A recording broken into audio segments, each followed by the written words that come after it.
All right, good afternoon, guys. Thanks for coming. Looking back to Saturday,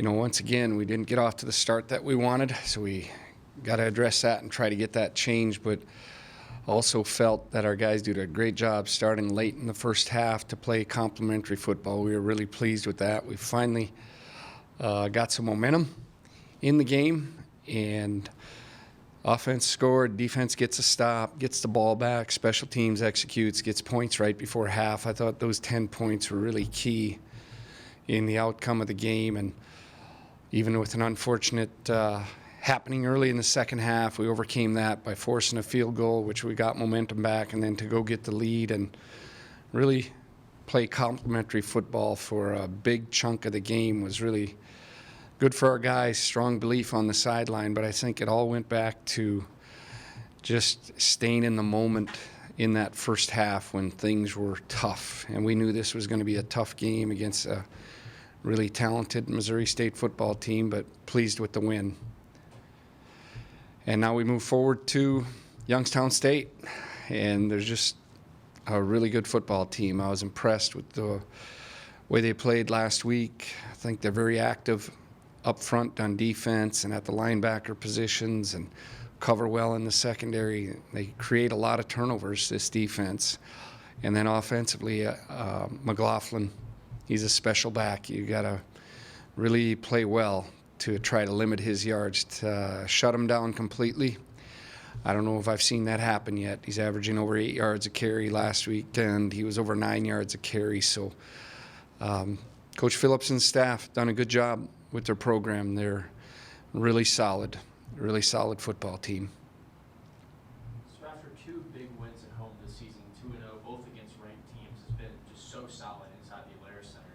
And then when you go back on the road now for Youngstown State after the season being 1-2, and albeit with an FBS team and the ranked Southern Illinois squad, how do you prep your team, and what do you say to them getting ready for Youngstown State team that put up a pretty good fight against the ASU last week?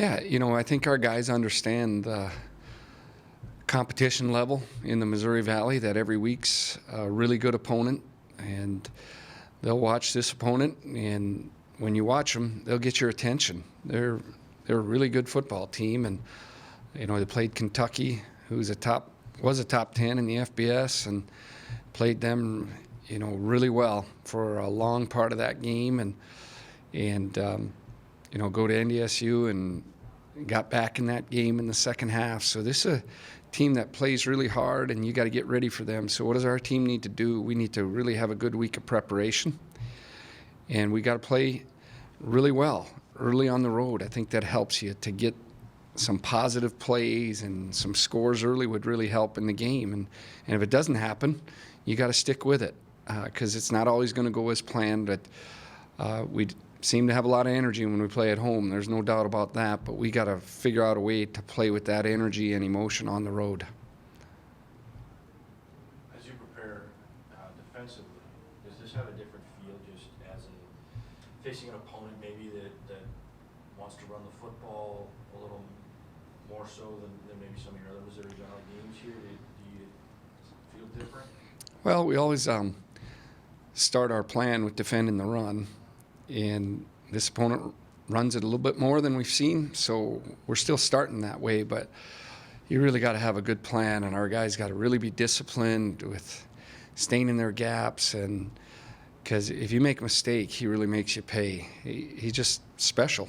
He's a special back. So there'll be more emphasis on run defense. I think this week, when you look at what they do and the total times that they run the ball, it is a bit different, but we also got to be very solid in the pass game too, and on the perimeter, tackle well and fit things on the perimeter really well too, because that's been a concern for us, and it was better the last half that we played, and we want to build off that. Do you have to have two game plans with a team that played two different quarterbacks in that game last week? Yeah, we're going to really take a hard look at that, and they're still going to run their offense, and they made a change, and maybe one guy throws it a little bit better, but they're running the same types of plays, and they both can run. Both quarterbacks can run. It isn't like the change was just all throw the ball. He took off and made a good scramble run. He kept one on a zone read and got a big play. So I think it's going to remain pretty much the same in preparing for Youngstown State, but obviously the more you look at it, you might see some differences. You see some guys on the defensive side grow up in this game, this last game. It feels like it just coming along a little bit. Those guys seem to play a step faster, kind of maybe more confident in what they were doing. Did you notice that? Yeah, I think, we felt like there was a belief, and after talking to our guys and our leadership council, I think the guys really were excited to get some 3-and-outs and get the ball back to the offense. And you got to build off that. What did you do differently? And usually it's you execute and tackle well. And the 2 sacks in the game were huge. If you put people behind the sticks, and we felt their quarterback, he's a top guy in the league, top guy in the country, and we were very concerned with him coming in. And throughout the game, he played well, but when we were able to sack him a couple times, it sure changed those 2 drives. Have you tinkered about, when you talk about the road and carrying it over, have you tinkered with different routines and stuff over the years, or how do you go about that as a coach? I know most coaches like routines, right? I think one thing we've got to remember, like our last time on the road, we played a really good football team, and they played really well. You got to give them some credit too. But we want to play better. But you got to give the opponent a little bit credit sometimes too when they're very good and they're playing well.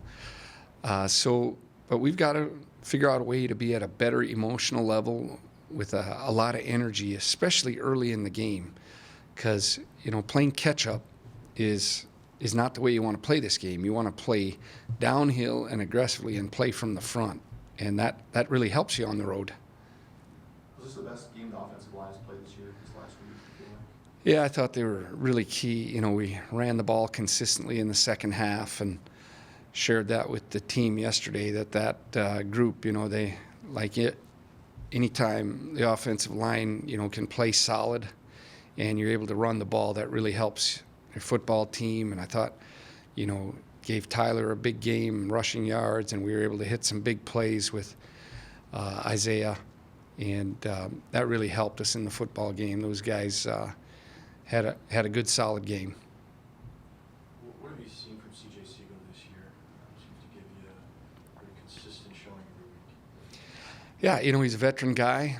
I think he understands how to study opponents, and I thought he, had his best game of the year this past Saturday, and he just was really solid.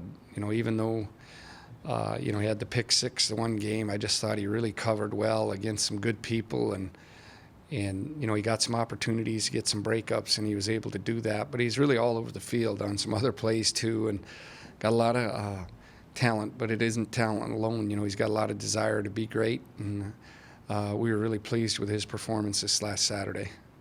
What's his personality like? Seems like a kid who doesn't say a lot. No, he's very quiet. He's very quiet, but was voted captain on the team, so he's maybe a little bit more talkative around the guys than we know. But when it's out there on the practice field, you aren't going to see him, really yelling around a whole lot. But he plays hard and plays aggressively, and he's got a great desire to keep improving, and that's what we really love about CJ.